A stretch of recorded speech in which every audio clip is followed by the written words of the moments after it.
तो देखिए dual nature चल रहा था और ड्यूअल नेचर आपने देख भी लिया होगा 2-3 दिन में कि इतना भी सीधा चैप्टर नहीं है कि आप एनसीईआरटी का हर एक सवाल कर पाए। बट ये है कि इस लेवल के क्वेश्चंस इस बार बोर्ड में आने के चांसेस भी कम है। फिर भी चलो आजाद और हम ये लेते हैं, कल से फिर एक नया चैप्टर स्टार्ट करेंगे। कल से कौन सा बताओ, क्योंकि दिन कम है, फिर आपका पेपर ही आ जाएगा वो 22 वाला।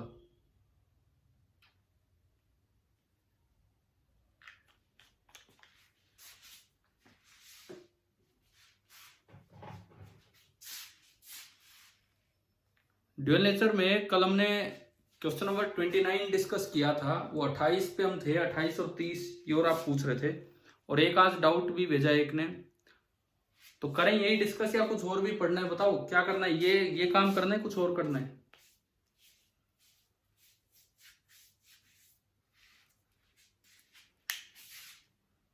अरे भाई आवाज ही नहीं आ रही आपकी, मेरी भी आवाज पहुंच रही है कि नहीं आप तक?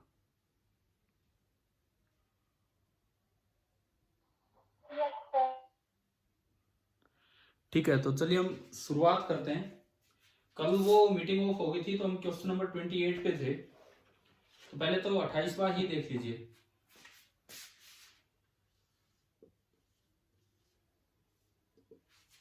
क्वेश्चन नंबर 28 ये आपका है एनसीईआरटी, मेरी बुक में पेज नंबर 410 है।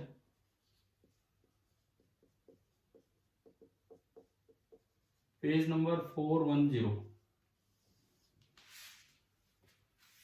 अच्छा, अब इसमें देखो ये लिखता है कि मरकरी लैंप से ये वेवलेंथ डाली गई λ1, λ2, λ3, λ4 और λ5, और उनपे स्टॉपिंग पोटेंशियल ये आपको मिले हैं। तो भाई इस तरीके से आप प्लैंक्स कांस्टेंट कैसे निकाल सकते हैं और वर्क फंक्शन कैसे निकाल सकते हैं, ये आपसे पूछ रहे हैं। तो आपको इसमें ये करना होता है, पहले तो λ1, λ2, λ3, λ4 और λ5 से आप न्यू निकाल लेंगे। न्यू1, न्यू2, न्यू3, न्यू4 एंड न्यू5। लैम्डा से न्यू निकालना तो हमें आता है ना, क्या रिलेशन होता है, lambda is equal to C by nu. तो पहले तो हम पांचों न्यू कैलकुलेट कर पाएंगे, ठीक है, और इन पांचों के कोरस्पॉन्डिंग स्टॉपिंग पोटेंशियल है V01, वो आपको क्वेश्चन में दे रखे हैं, V02, V03, V04 and V05। पांचों के V0 आपको दिए हुए हैं। अब इसके बाद एक बड़ा सीधा सा ग्राफ बनता है V0 और न्यू में। कैसे, क्या ग्राफ बनता है भाई, हमारी आइंस्टाइन इक्वेशन कहती है EV0 is equal to h nu minus phi naught. तो यहां से V0 हो गया h by e into nu minus phi naught by e. तो ये क्वेश्चन ग्राफिकल है। अब आपको ये वैल्यूज लेके ग्राफ प्लॉट कर देना है, और वो ग्राफ कुछ इस तरह का बनेगा। वो ग्राफ कुछ इस तरह का बनेगा। वो ग्राफ जहां भी इसको आप प्रोसीड करेंगे, जहां इसको कट करेगा ये, वो वैल्यू तो होगी minus phi naught by e, और जो इसकी स्लोप होगी वो दिख जाएगी tan theta. That tan theta will be equal to h by e. अब ये काम मिलिकन ने किया था, तो मिलिकन को ई की वैल्यू पता थी, ये इस क्वेश्चन में नीचे लिखा भी हुआ है। आर्य मिलिकन ने ही तो ई की वैल्यू निकाली थी। तो उन्होंने पहले तो यहां से ग्राफ प्लॉट किया, ई की वैल्यू उन्हें पता थी, तो इस तरीके से एक तो उन्होंने ये स्ट्रेट लाइन आया, ये ग्राफ स्ट्रेट लाइन आया, इस तरीके से आर्य मिलिकन ने वेरीफाई की कि हाँ भाई आइंस्टाइन की इक्वेशन सही है। ये जो डाटा था उससे ग्राफ स्ट्रेट लाइन आया था, तो वेरीफाई हो गया था कि हाँ आइंस्टाइन की इक्वेशन सही है। दूसरी बात, मिलिकन ने इंडिपेंडेंटली एच की वैल्यू निकाल दी थी इस ग्राफ की स्लोप देख के, क्योंकि ई तो मिलिकन को पता ही था, और अगर फाई नोट चाहिए तो वो वाई इंटरसेप्ट से निकल जाएगा। तो अब बताओ ये वाला सवाल आ गया समझ? यस ठीक है, 29 हमारा हो गया था। हम 30th पे चलते हैं, question number 30। Light of intensity 10⁻⁵ watt पर metre square falls on a sodium photocell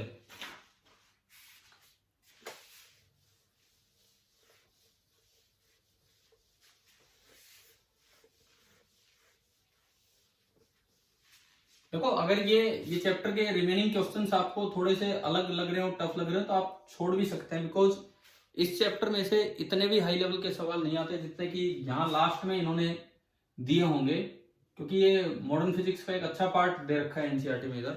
मतलब board exam, at least board exam में बहुत कम चांसेस होते हैं कि भी इस तरह के भी वो सवाल डालें इस चैप्टर से, बट फिर भी हम देख लेते हैं एक बार। क्वेश्चन नंबर 30 देखते हैं। लाइट ऑफ इंटेंसिटी 10⁻⁵ वॉट पर metre square falls on a sodium photocell of surface area 2 centimetre square. देखो आपको सरफेस एरिया दे रखा है और assume that the top 5 layer of the sodium absorb the incident energy. आपको सरफेस एरिया दे रखा है, सबसे पहली बात 2 सेंटीमीटर स्क्वायर, और माना है कि भाई मान लो कि 5 लेयर जो है ना वो एब्जॉर्ब करती हैं। ये जो एरिया है दिस इज 2 × 10⁻⁴ मीटर स्क्वायर, और ऐसी ऐसी 5 लेयर है जहां तक ये रेडिएशन एब्जॉर्ब हो रही है।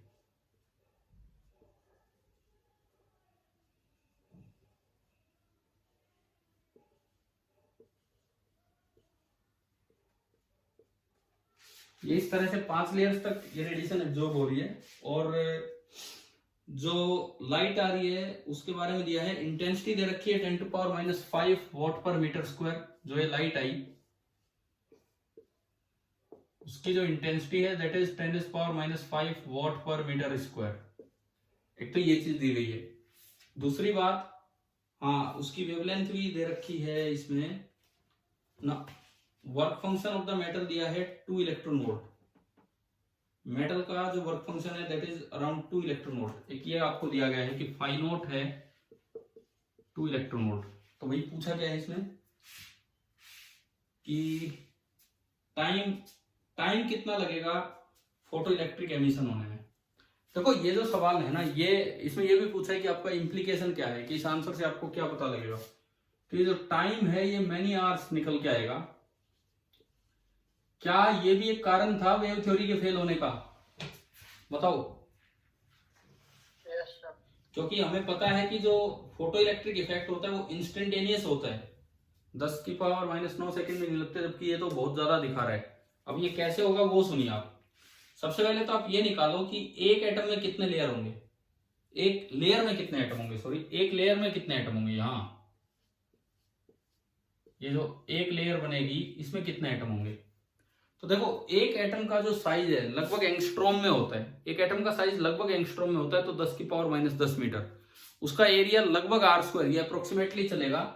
तो एक एटम ने जो एरिया कवर कर रखा है सरफेस का दैट इज नियरली r², यानी कि 10⁻⁻10 का स्क्वायर, तो 10⁻⁻20 metre square. This is area of 1 atom. और टोटल एरिया कितना है एक लेयर का ऊपर, 2 × 10⁻⁴। तो क्या आपको नंबर ऑफ एटम्स एक लेयर के पता लग गए? हाँ भाई बताओ, number of atoms in 1 layer समझ आ रहा है कि यहां से? कैसे? पूरा एरिया पता है और एक एटम का एरिया पता है, तो पूरे एरिया को एक एटम के एरिया से डिवाइड कर दो। क्या नंबर ऑफ एटम्स आ गए कि नहीं एक लेयर में? Yes sir. है ना। तो number of atoms in 1 layer है 2 × 10⁻⁴ अपॉन 10⁻⁻20। ये तो है एक लेयर में, लेकिन ऐसी ऐसी कितनी लेयर्स हैं? 5। तो अगर आप 5 लेयर्स का पता करोगे तो इंटू 5 हो जाएगा।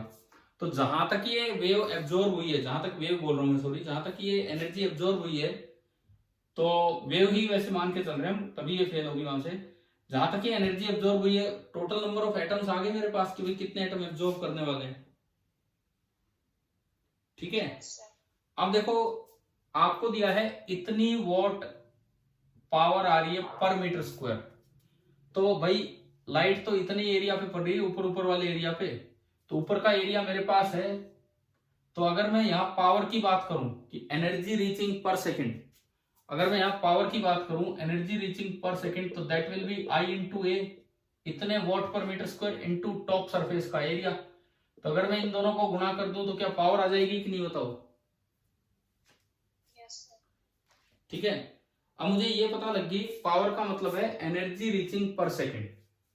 1 सेकंड में इतनी एनर्जी आ रही है और उसको एब्जॉर्ब कितने एटम कर रहे हैं, इतने एटम कर रहे होंगे। बस अब आप ये सुन लो कि आगे करना क्या है। 1 सेकंड में इतनी एनर्जी आ रही है, इन दोनों का प्रोडक्ट जो है वो एनर्जी पर सेकंड आ रही है, और एब्जॉर्ब करने वाले एटम कितने बैठे हैं, इतने बैठे हैं। तो देखो एनर्जी रीचिंग पर सेकंड यानी कि पावर, सवाल तो अच्छा है वैसे, energy reaching per second, intensity को मैं इससे मल्टीप्लाई कर दूं, इतना जूल ये होगी, इतने वॉट पर सेकंड मतलब इतने जूल। और एब्जॉर्ब करने वाले एटम ये हैं, तो energy absorb by each electron in 1 second, energy absorb by each electron in 1 second कितना होगा, इतनी तो एनर्जी टोटल आई पर सेकेंड, और उसको एब्जॉर्ब करने वाले इतने लोग बैठे हैं, तो एक को कितनी एनर्जी मिलेगी। क्या मैं इससे ये डिवाइड कर दूं पूरा, Yes, sir. है ना, यानी कि ये जो भी है 10 की पावर -5 गुना 2 गुना 10 की पावर -4, इस पूरे को आप इससे डिवाइड कर दो, ये जो बचेगा, यानी कि इतनी एनर्जी एक इलेक्ट्रॉन को पर सेकेंड मिल रही है। अब देखो बाहर निकलने के लिए कितनी एनर्जी चाहिए, बाहर निकलने के लिए कितनी एनर्जी चाहिए, वर्क फंक्शन दिखा रखा आपको। हाँ भाई बताओ, वर्क फंक्शन दिया हुआ है ना सवाल में। Yes, sir. तो देखो बाहर निकलने के लिए इतनी एनर्जी चाहिए, 1 सेकंड में आपको मिल रही इतनी एनर्जी, तो इतनी एनर्जी कितनी देर में मिलेगी। Again unitary method, again unitary method. भाई ये मान लो ये कुछ भी एनर्जी की वैल्यू आ रही है, इसको आप सोल्व करो, ये वैल्यू कुछ भी यू आ गई, तो यू एनर्जी तो आपको मिलती है 1 सेकंड में, यूनिट एनर्जी मिलेगी 1/u सेकंड में, और हमें चाहिए 2 इलेक्ट्रॉन वोल्ट एनर्जी, तो 2 इलेक्ट्रॉन वोल्ट एनर्जी के लिए आपको जो टाइम लगेगा वो इतने सेकंड लग जाएगा। तो इसमें यूनिटरी मेथड का ज्यादा यूज है, और थोड़ा थोड़ा अपना बस हम दिमाग लगाते रहे कि क्या चल रहा है क्या नहीं। अब बताओ ये टाइम आ गया समझ कि कितना टाइम लगना है Yes, इस। हाँ जी बोलिए, अगर नहीं आया हो तो मैं दोबारा बताऊं कोई स्टेप। ठीक है, एक बार इसका आंसर देखो, ये कई सेकंड मिलेंगे, खूब ही सेकंड मिलेंगे, यानी कि कई घंटे में कन्वर्ट हो जाएगा वो। कितना आंसर है इसका, क्या आंसर है,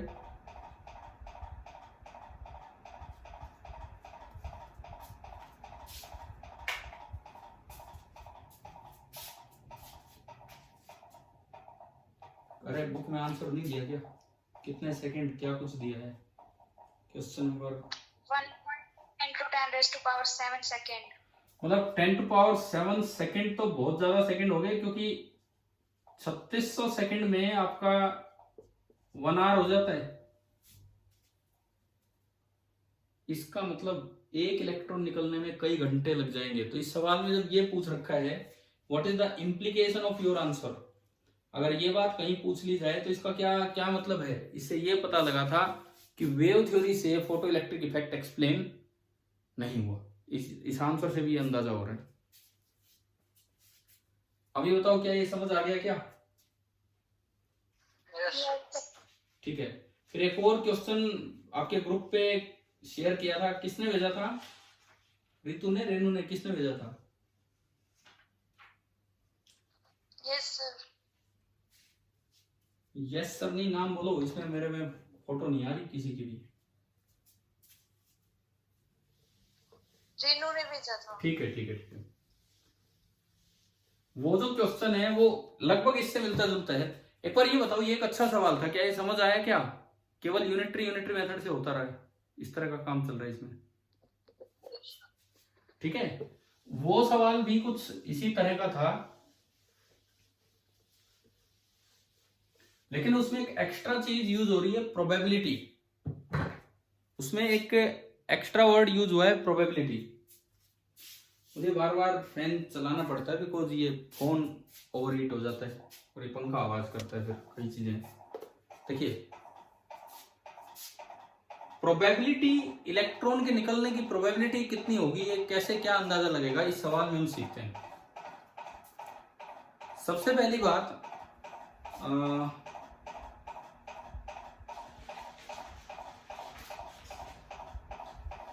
क्या था आपका वो सवाल, देखता हूं मैं। उसमें दिया था कि एक थिन टारगेट है और 10⁻⁻² मीटर का तो एक स्क्वायर है और 10⁻³ मीटर उसकी थिकनेस है। मतलब एक ऐसा टारगेट है 10⁻² मीटर का तो एक स्क्वायर है, ये 10⁻² मीटर और ये भी 10⁻² मीटर, और उसकी थिकनेस आपको दी है 10⁻³ मीटर।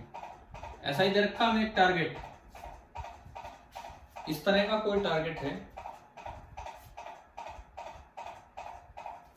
इसके बाद देखो, उसमें था कि फोटो करंट बना है 100 माइक्रो एम्पियर का, मतलब पर सेकंड कितने इलेक्ट्रॉन निकल रहे हैं वो हमें पता है। आप लाइट डाल रहे हो, पर सेकंड 100 माइक्रो एम्पियर का करंट अगर आ रहा है, इसका मतलब है 100 इंटू 10⁻⁻6 एम्पियर, इसका मतलब है 100 इंटू 10⁻⁻6 कूलम पर सेकंड। केवल इसी चीज से आपको यह पता लग रहा है क्या कितने इलेक्ट्रॉन निकल रहे हैं।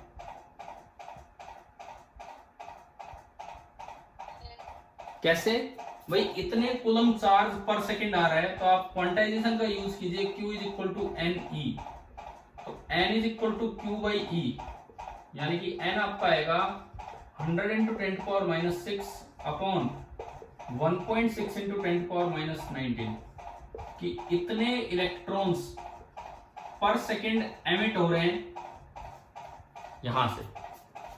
पहली बात तो ये बताओ कितना एक्चुअल हो रहा है और कितना होना चाहिए था। प्रोबेबिलिटी होती क्या है, प्रोबेबिलिटी यही होती है भाई कितना मिले डिवाइड बाई कितने हो सकते थे, वही चीज हम निकालेंगे। तो पहले तो ये बताओ कितने इलेक्ट्रॉन निकले पर सेकंड के, ये आ गया समझ करंट को सुन के।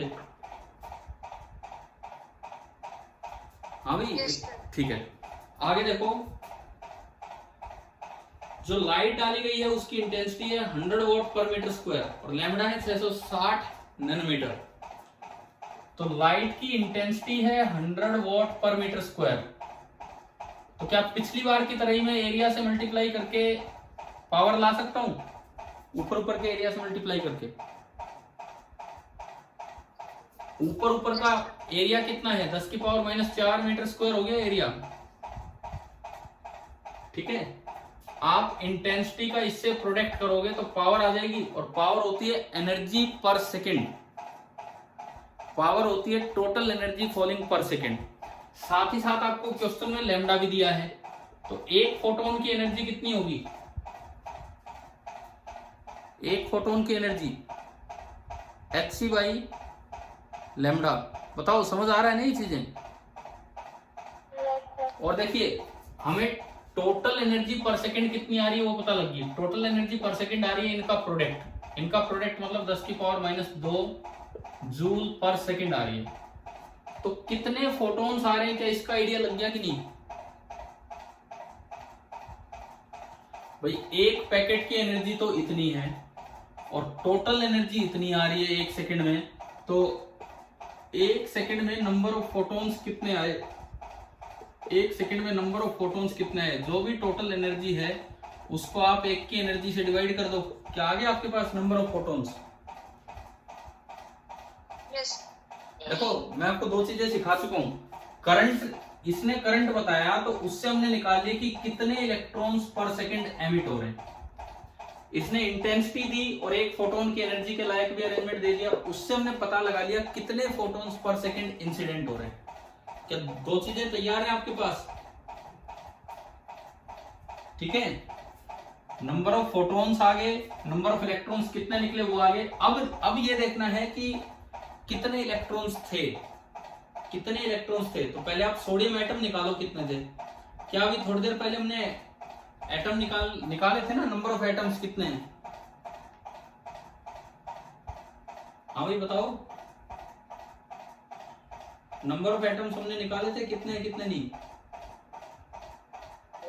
यहां भी निकाल लेंगे, मोल कॉन्सेप्ट से निकल जाएगा। कैसे? इसकी डेंसिटी दे रखी है शायद सवाल में, डेंसिटी दे रखी है मटेरियल की लास्ट में जो क्वेश्चन भेजा उसमें। यस ठीक है, वॉल्यूम है मेरे पास कि वोइड ही तो है ये, वॉल्यूम तो है। ठीक है, तो डेंसिटी इंटू वॉल्यूम करोगे तो क्या पूरा मास आ गया कि नहीं? बताओ। देखो अब सुनते चलो, डेंसिटी इंटू वॉल्यूम करने से मास आ गया। ठीक है, मास से आप नंबर ऑफ मोल्स निकाल लोगे, आता है ये तो करना हमें यस मोल कॉन्सेप्ट से। मास को ग्राम में कन्वर्ट कर लेना किलोग्राम से और एवोगैड्रो नंबर से डिवाइड किया, आपको नंबर ऑफ मोल्स मिल गए। नंबर ऑफ मोल्स मिलने के बाद mass in gram divided by molecular mass, mass in gram, ये किलोग्राम में होगा उसको ग्राम में कन्वर्ट करना, divided by molecular mass. Sodium है ना, ये सोडियम है, क्या है सोडियम है शायद, तो उसका 23 और उससे डिवाइड कर लेना जो भी है। तो ये आपके नंबर ऑफ मोल्स आ गए। नंबर ऑफ मोल्स को एवोगैड्रो नंबर से मल्टीप्लाई करोगे तो नंबर ऑफ एटम्स आ जाएंगे। और एक सोडियम एटम में मैं मान सकता हूं एक फ्री इलेक्ट्रॉन मिलेगा वहां पे, तो एक सोडियम एटम से एक फ्री इलेक्ट्रॉन मिलेगा, तो जितना ही आया क्या उतने नंबर ऑफ फ्री इलेक्ट्रॉन्स आ गए कि नहीं? एक बार बताओ, इस सवाल को पूरा करने के लिए हमने 3 चीजें कैलकुलेट की हैं। इस सवाल को पूरा करने के लिए हमने 3 चीजें कैलकुलेट की हैं। क्या क्या? एक तो मैंने लास्ट में बताया नंबर ऑफ सोडियम एटम्स, वो आपने निकाला यूजिंग मोल कॉन्सेप्ट, और जितने सोडियम एटम है उतने ही फ्री इलेक्ट्रॉन मान लो, ये तो निकाला यूजिंग मोल कॉन्सेप्ट। उनमें से कितने बाहर निकल रहे हैं पर सेकेंड, ये निकाल लिया, उससे तो कम ही होंगे। कितने बाहर निकल रहे हैं पर सेकेंड, ये निकाल लिया। और कितने फोटॉन्स आ रहे हैं पर सेकेंड, वो एनर्जी और इंटेंसिटी का यूज करके निकाला। अब आप बताइए क्या 3 चीजें तैयार हैं आपके पास? हाँ भाई बताओ। ठीक है, अब जो क्या उस सवाल में जो प्रोबेबिलिटी पूछी है कि इलेक्ट्रॉन्स के निकलने की प्रोबेबिलिटी, तो प्रोबेबिलिटी क्या होती है सुनिए। कितने निकले, कितने निकले वो तो ये n से हमने डिनोट किया था, divided by number of photons आप कितने डाल रहे हैं पर second, into number of free electrons कितने हो, इसको बोलते हैं प्रोबेबिलिटी। प्रोबेबिलिटी क्या होती है कि भाई कितने तो इलेक्ट्रॉन एक्चुअली निकले और इन दोनों का कंबाइन इफेक्ट, मतलब कितने फोटोन डाले हैं और कितने इलेक्ट्रॉन थे उसके पास।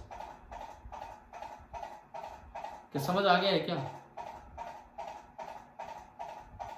देखो ये हम ये प्रोबेबिलिटी वाली टर्म उस समय पढ़ते नहीं है, बिकॉज इतना भी 12th में पूछते नहीं, बट चलो इस सवाल में है इसलिए मैं बता रहा हूँ।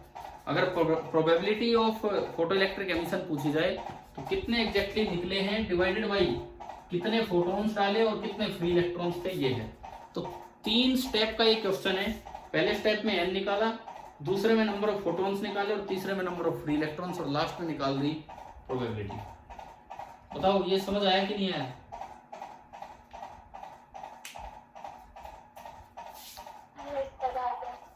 ठीक है, अब इसी में कोई और पूछना है या मैं किसी और काम पे चलूं? अब ये बताओ।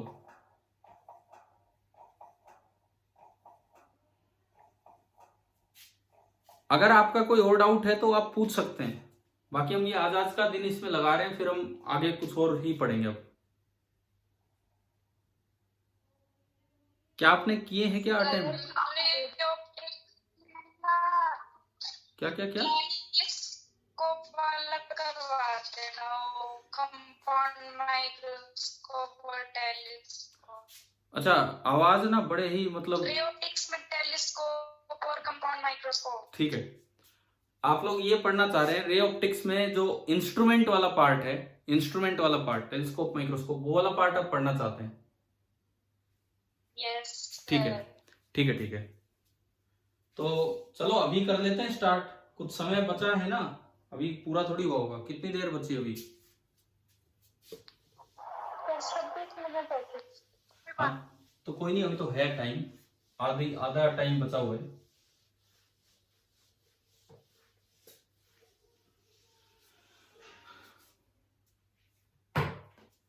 अब हम चलते हैं अपने जो स्टैंडर्ड टॉपिक्स हैं उनकी तरफ। जैसे ऑप्टिक्स में शुरुआत में आपके कहने पे इंस्ट्रूमेंट्स पे ही ले रहा हूं। देखो, अगर आप जैसे टेलीस्कोप की बात करें, टेलीस्कोप, तो टेलीस्कोप में दो, एक तो एस्ट्रोनॉमिकल टेलीस्कोप और एक वो कैसेग्रेन टेलीस्कोप, दोनों पढ़ के जाने चाहिए। इन पे कोई ना कोई सवाल आने के चांस होते हैं, या तो इस पे आएगा या फिर माइक्रोस्कोप पे आएगा। एटलीस्ट इन दो में से एक पे तो आएगा ही आएगा, चांसेस होते हैं पूरे पूरे। ठीक है, और कोई सा भी पार्ट आप स्टार्ट कर लो।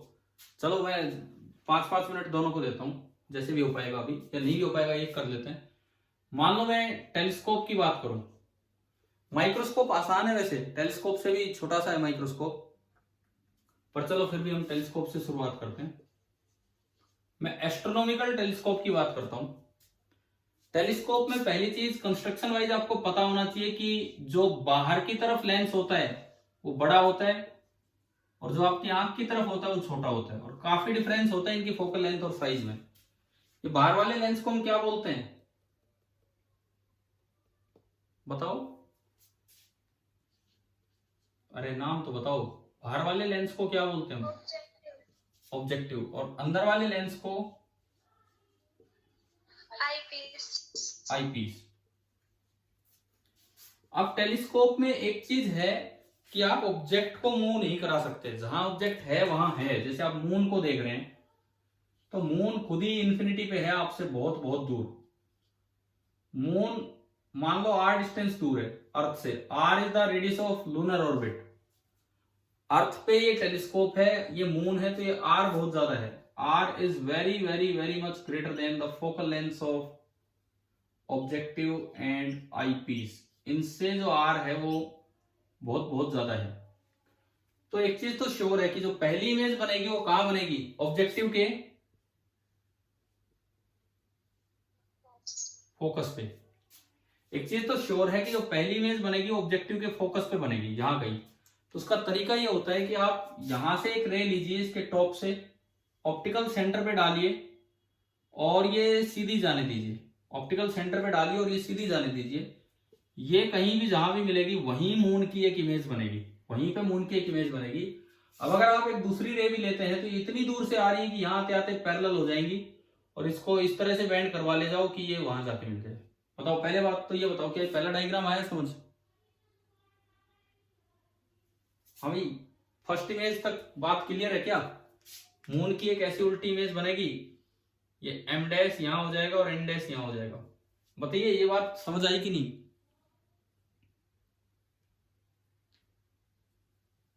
ये रे डायग्राम में ये बात क्लियर है कि नहीं, बताओ? अरे मैं पूछता ही रहता हूँ, आप जवाब ही नहीं देते हैं। अगर डाउट है तो मैं दोबारा बताऊं या क्लियर है ये कैसे बनाए? मान लो इस मून ने एंगल बनाया अल्फा। ठीक है ठीक है ठीक है। इस मून ने एंगल आपके इस पे टेलीस्कोप पे अल्फा एंगल सबटेंड कर रखा था। ये अल्फा होगा तो ये भी अल्फा होगा। तो इससे ना आपकी ये एम डैश एन डैश का साइज आ जाएगा। सपोज मून का एग्जैक्ट साइज है h और इसका साइज है h डैश। तो देखो tan अल्फा यहां से कितना होगा? यहां से tan अल्फा h/r, और वहां से tan alpha h dash by FO। तो मेरे पास फर्स्ट इमेज का साइज आ गया h dash is equal to FO/r into h। आपकी एनसीईआरटी बुक में कौन सा 13, 14 कौन सा क्वेश्चन? एक तो डायरेक्ट इतनी सी बात पे क्वेश्चन है कि ये पहला साइज बताओ क्या होगा। तो बताओ फर्स्ट इमेज का साइज निकालना आ गया टेलीस्कोप में? कैसे निकालते हैं? ठीक है। अब सेकंड इमेज कहां बनवानी है वो आप पे डिपेंड करता है। देखो यहां मैं अगर आंख दिखाऊं कोई, इसमें मैं अगर आंख दिखाता हूं, ये आपकी ह्यूमन आई है। तो ह्यूमन आई की रेंज ऑफ विजन होती है नियर पॉइंट, कहीं भी हो सकता है वो इधर उधर। मान लो ये तो नियर पॉइंट है जो 25 सेंटीमीटर दूर होता है, और फार पॉइंट जो होता है वो कहां तक होता है ह्यूमन आई का? इन्फिनिटी पे। तो अगर आप बात करें नॉर्मल एडजस्टमेंट की, अगर आप बात करें नॉर्मल एडजस्टमेंट केस की, तो नॉर्मल एडजस्टमेंट का मतलब लिया जाता है कि इमेज बनी है इंफिनिटी पे। इमेज इंफिनिटी पे तब बनेगी जब आप ये लेंथ एफ ई लें, इसके फर्स्ट फोकस पे अगर ऑब्जेक्ट होगा तो अब जो इमेज है ना, अब जो इमेज बनेगी तो जो भी रेज आएगी उसको इस तरह बढ़ाना है कि भाई ये पीछे जाके इंफिनिटी पे एक बड़ी सी इमेज बना दे इसकी, ये एम डबल डैश और ये एन डबल डैश। आप कोई भी और दूसरी रे दिखाएंगे उसको इसके बिल्कुल पैरेलल चलाना है, पीछे बढ़ाना है। पैरेलल रे कहां जाके मिलती है, जाके इंफिनिटी पे। ये तो आपका अरेंजमेंट है नॉर्मल एडजस्टमेंट। एक बार बताओ क्या नॉर्मल एडजस्टमेंट का क्या रे डायग्राम है, क्या ये क्लियर है? Yes, sir. अब देखो दो चीजें इसमें समझ में आनी चाहिए, एक तो ट्यूब लेंथ और एक मैग्नीफाइंग पावर। ट्यूब लेंथ का तो मतलब है ये लेंथ, टेलीस्कोप के दोनों लेंसेज के बीच की दूरी कितनी है फिलहाल, tube length F O plus F E. क्या पहली बात आई समझ? ठीक है। एक होता है मैग्नीफाइंग पावर या एंगुलर मैग्निफिकेशन। मैग्नीफाइंग पावर या एंगुलर मैग्निफिकेशन का मतलब है कि अब इसने आंख पे कितना एंगल सबटेंड किया है, मान लो एंगल बीटा है, डिवाइडेड बाई नेक्ड आई पे कितना किया होता। अच्छा अगर ये बीच में टेलीस्कोप नहीं होता तो अगर मून ने इतनी दूर से यहां अल्फा बनाया है तो यहां भी एंगल अल्फा ही बनाया होता। क्यों? अगर मैं मून का यहां भी एंगल दिखाऊं ना डायरेक्ट तो अल्फा ही होगा, बिकॉज ये जो लेंथ है ये नेग्लेजिबल है as compare to the lunar orbit radius. समझ आई क्या ये बात? ये लेंथ इतनी बड़ी है कि चाहे आप ये एंगल यहां दिखाओ चाहे यहां दिखाओ अल्फा ही होगा। तो मैग्नीफाइंग पावर का मतलब होता है फिलहाल आंख पे कितना एंगल बनाया है डिवाइडेड बाई नेक्ड आई पे कितना बनाया होता। दरअसल मैं इसका मोड लिख रहा हूं क्योंकि वैसे तो नेगेटिव होगा, इन्वर्टेड इमेज है। बताओ भाई मोड एम समझ आ रहा है, बीटा अपॉन अल्फा? बताइए। हाँ जी बोलिए, मोड एम का मतलब आ गया क्या समझ? मैग्नीफाइंग पावर क्या होती है? दोबारा बताऊं, मैग्नीफाइंग पावर का मतलब है कि नेक्ड फिलहाल इसने मून ने फिलहाल आपकी आई पे कितना एंगल बना रखा है, विजुअल एंगल बीटा, और अगर नेक्ड आई पे डायरेक्ट मून आप देख रहे होते तो कितना एंगल बनाया होता। जब ये यहाँ अल्फा है तो वहां भी अल्फा ही होगा क्योंकि ये लेंथ तो नेग्लिजिबल है। अभी बताओ क्या ये समझ आ गया है क्या, एंगुलर मैग्निफिकेशन या मैग्नीफाइंग पावर? इसकी वैल्यू देखना बड़ा आसान है, ये 10 मान लिया करो, स्मॉल एंगल ये 10 बीटा होगा H dash upon F E और 10 अल्फा होगा H dash upon F objective. तो मेरे पास ये मैग्नीफाइंग पावर आ गई F O upon F E. तो नॉर्मल एडजस्टमेंट केस आपका कंप्लीट होता है। ट्यूब लेंथ इस समय होती है F O plus F E और मोड एम होता ही है। अब आप एक बार ये बताओ क्या नॉर्मल एडजस्टमेंट बिल्कुल समझ आ गया है?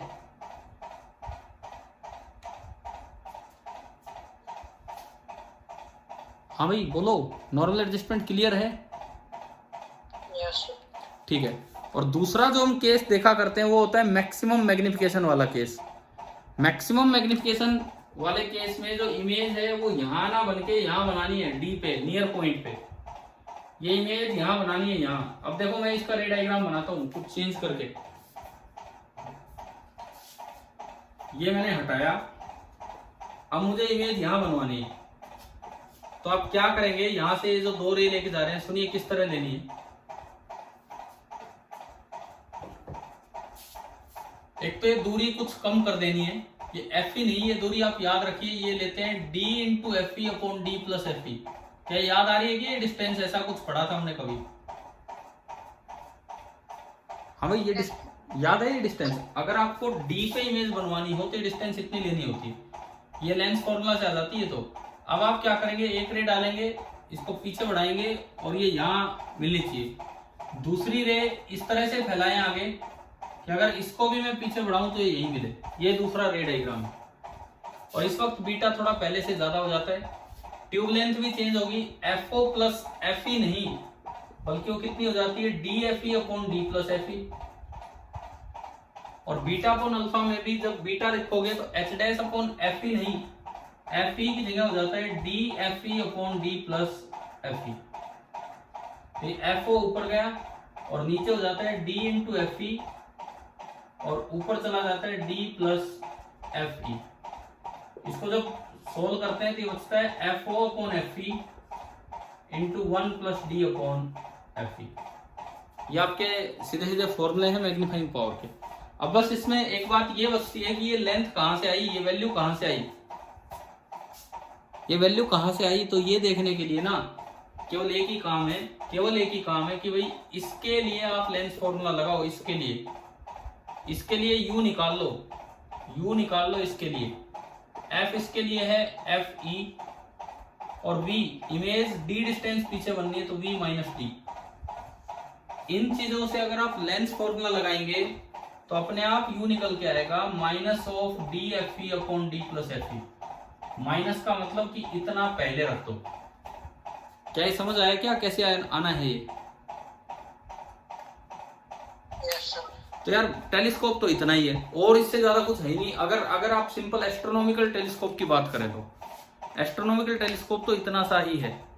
क्या क्लियर हो गया बिल्कुल एस्ट्रोनॉमिकल टेलीस्कोप? ठीक है। अब बात आती है कि ये टेरेस्ट्रियल टेलीस्कोप के लायक नहीं है बिकॉज इसमें इन्वर्टेड इमेज बनती है। आप दूरबीन से किसी को देखो उल्टी इमेज दिखे तो पहचान में नहीं आएगा क्या है। तो इसको सीधा करने के लिए बीच में कहा, इसके और इसके बीच में एक लेंस रखा जाता है जिसकी अगर फोकल लेंथ f है तो इससे 2f आगे लिख लो और उससे 2f आगे इमेज बनेगी और फिर आगे यही काम चलता रहेगा। बिकॉज हमने पढ़ा है कि एक लेंस के कॉन्वेक्स लेंस के अगर 2f इधर ऑब्जेक्ट है तो 2f उधर इमेज बनती है लेकिन वो इन्वर्ट हो जाती है, मतलब उल्टी थी तो सीधी हो जाएगी।